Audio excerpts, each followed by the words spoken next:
সাবেক প্রধানমন্ত্রী শেখ হাসিনার বিরুদ্ধে ১৯ বছর আগে দায়ের হওয়া দুর্নীতি মামলা ফের চালু হচ্ছে। বার্জ মাউন্টেড খ্যাত খুলনার ভাসমান বিদ্যুৎ কেন্দ্র নির্মাণে দুর্নীতির ঘটনায় দায়ের করা মামলাটি বাতিলের রায়ের বিরুদ্ধে আপিল করেছে দুর্নীতি দমন কমিশন। আগামী ১৫ জুলাই শুনানির দিন নির্ধারণ করেছে আপিল বিভাগ। আরও জানাচ্ছেন শওকত সাদিক।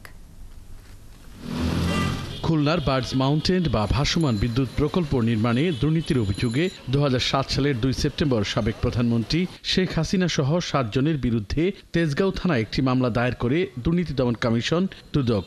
বঙ্গবন্ধু মেমোরিয়াল ট্রাস্টের নামে ৩ কোটি টাকার অনুদান সুবিধা নিয়ে এই ভাসমান বিদ্যুৎ প্রকল্পে বিশেষ সুবিধা দেওয়ার অভিযোগে শেখ হাসিনা সহ বাকিদের বিরুদ্ধে একটি মামলা দায়ের করা হয়। ২০০৮ সালে সেনা সমর্থিত তত্ত্বাবধায়ক সরকারের আমলে জাতীয় সংসদ ভবনে স্থাপিত বিশেষ জজ আদালতে মামলার বিচার কাজ শুরু হয়। এরপর শেখ হাসিনা ক্ষমতায় এলে বন্ধ হয়ে যায় মামলার কার্যক্রম। ২০১০ সালের ১৩ এপ্রিল মামলাটি বাতিল করে হাইকোর্ট। তখন এই বিষয়ে অনাপত্তি দিয়েছিল তৎকালীন দুদক। হাইকোর্টের ওই রায়ের বিরুদ্ধে ৫,৪৫২ দিনের বিলম্ব মার্জনা চেয়ে লিভ টু আপিল করেছে দুদক।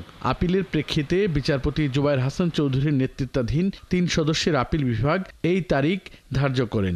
আজকে অ্যাপিলেট ডিভিশনে ১ নম্বর কোর্টে এটা এসেছিল যথারীতি ২৬ নম্বর আইটেম হিসাবে।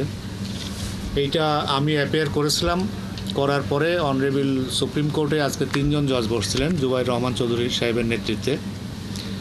ওনারা ডিসিশন নিয়েছেন যে না, এটা হচ্ছে ফুল বেঞ্চ, অর্থাৎ ৭ জন জজ একসাথে বসেই শুনবেন এবং আগামী ১৫ই জুলাই এটা তারিখ নির্ধারণ করেছে ফুল বেঞ্চে শোনার জন্য। দুদকের আইনজীবী জানান, এই মামলায় শেখ হাসিনার বিরুদ্ধে অপরাধের প্রাথমিক তদন্ত রয়েছে।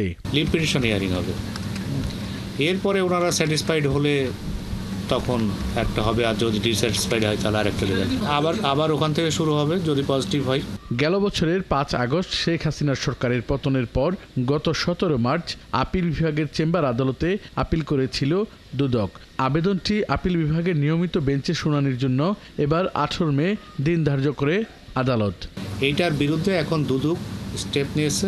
শওকত সাদিক, ৭১, ঢাকা।